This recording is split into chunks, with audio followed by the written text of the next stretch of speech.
Israel has carried out its deadliest attack on central Beirut since its war against Hezbollah intensified last month. Lebanon's health ministry says at least 22 people have been killed in the airstrikes.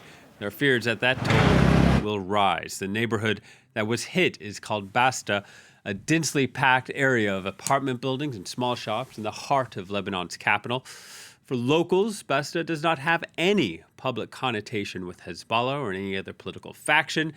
And they say this attack came without notice. Our correspondent, Rawad Taha, joining us on the line from Beirut. Hello to you, Rawad. What more can you tell us about these strikes?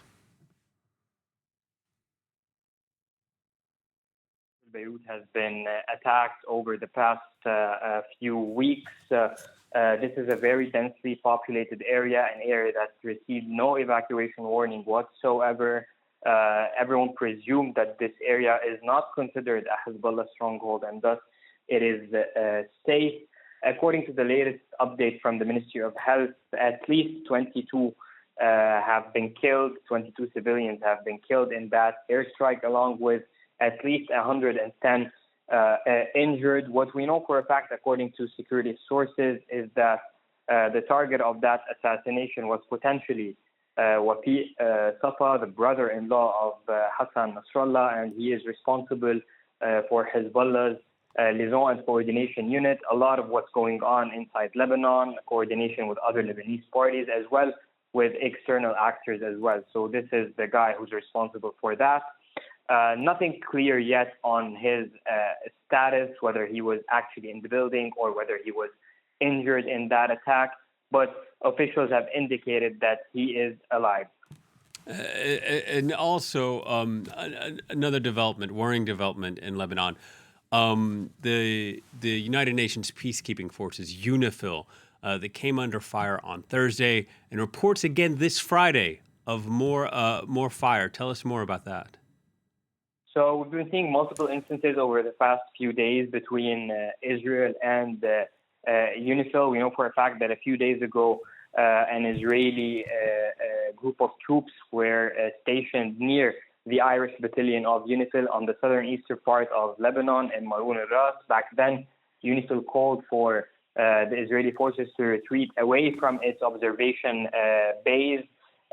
Then we received information that Israel has actually informed UNIFIL that they are required to retreat or withdraw their forces at least 5 kilometers away from the border in order for Israel to complete its tactical plans. This is similar to the warning that the Lebanese armed forces, the LAF, received also a few days ago. The army did regroup into positions that were slightly more distant from the border, but UNIFIL observation forces refused, mentioning that it is part of their mandate to actually stay in those positions and to try to maintain peace along the blue line between southern Lebanon and northern Israel.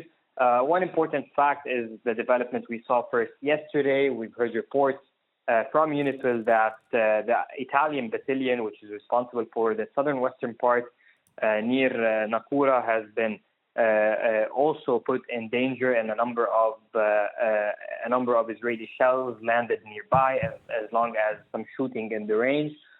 Similar incident earlier today, also in that region, for one of the other battalions located also in that area. So multiple instances out of which UNIFIL observation forces are put in danger, while Israel calls for them to relocate to positions further away from the border. And the UNIFIL mission is insisting that part of its duties is to stay in those positions.